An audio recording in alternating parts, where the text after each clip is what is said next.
అందరికీ నమస్కారం. ఎలా ఉన్నారు? వరలక్ష్మి యూట్యూబ్ వంటల ఛానల్కి స్వాగతం. నేను ఈరోజు పచ్చి పులుసు రెడీ చేయాలనుకుంటున్నాను. పచ్చి పులుసుకి కావలసిన ఐటమ్స్: ఒకటి ఉల్లిపాయ, ఒక పచ్చిమిరపకాయ, కొద్దిగా తరిగిన కొత్తిమీర, కొద్దిగా బెల్లము, ఉప్పు, కారం, ఇది జీలకర్ర, చింతపండు, పసుపు. ఇంతే దీనికి కావాల్సిన ఐటమ్స్. ఇప్పుడు ఉల్లిపాయ, పచ్చిమిరపకాయ ఇలా సన్నగా తరుక్కోవాలి. తరిగిన తర్వాత కొద్దిగా సరిపడా దీంట్లో ఉప్పు, కొద్దిగా కారం, కొద్దిగా జీరా పొడి, కొద్దిగా చిటికెడు పసుపు వేసి బాగా బెల్లం వేసేసి దీన్ని బాగా మిక్స్ చేసుకోవాలి. ఇవి ఎండాకాలం తింటే చాలా మంచిది, బాగా చలవ చేస్తుంది. చాలామంది పల్లెటూరులో అందరూ విలేజెస్లో ఉన్నోళ్ళు వాళ్ళంతా చక్కగా సమ్మర్కి వచ్చిందంటే మధ్యాహ్నం పూట అందరూ చేసుకుంటారు, బాగుంటుంది. దీంట్లో ఈ చింతపండు, నానబెట్టిన చింతపండు రసం తీసి దీంట్లో కలపాలి. తర్వాత లాస్ట్కి పోపు పెట్టుకోవచ్చు.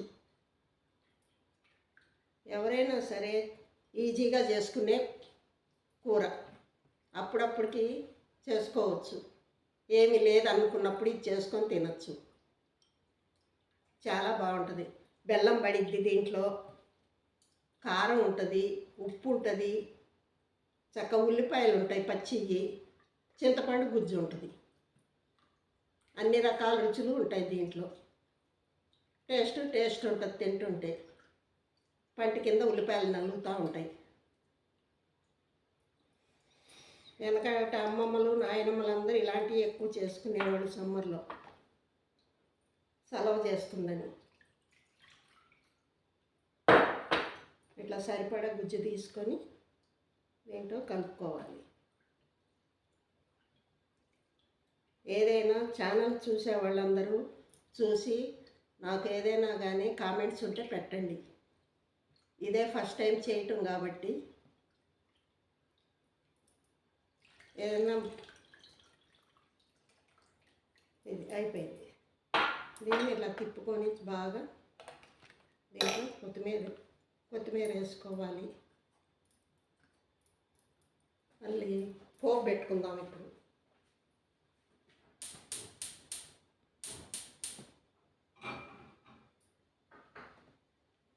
పోపుకి ఒక్క స్పూను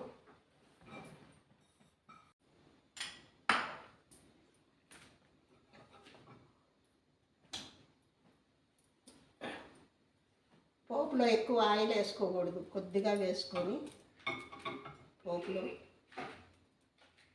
నూనె వేడెక్కినాక కొద్దిగా చిటికెడు ఆవాలు చిటిపట అన్నాక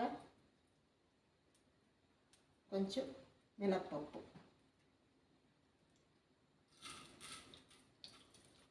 కొద్దిగా చిటికెడు జీలకర్ర, ఇంకంతే. పోపుకి ఒక ఎండుమిరపకాయ,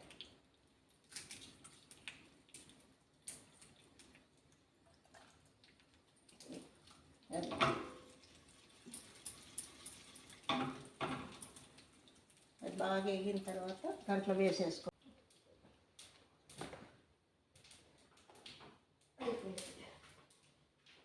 అయిపోయిన తర్వాత దీంట్లో ఈ పోపు దీంట్లో మనం కలిపిన మిశ్రమంలో ఈ పోపు వేసుకుంటే సరిపోతుంది.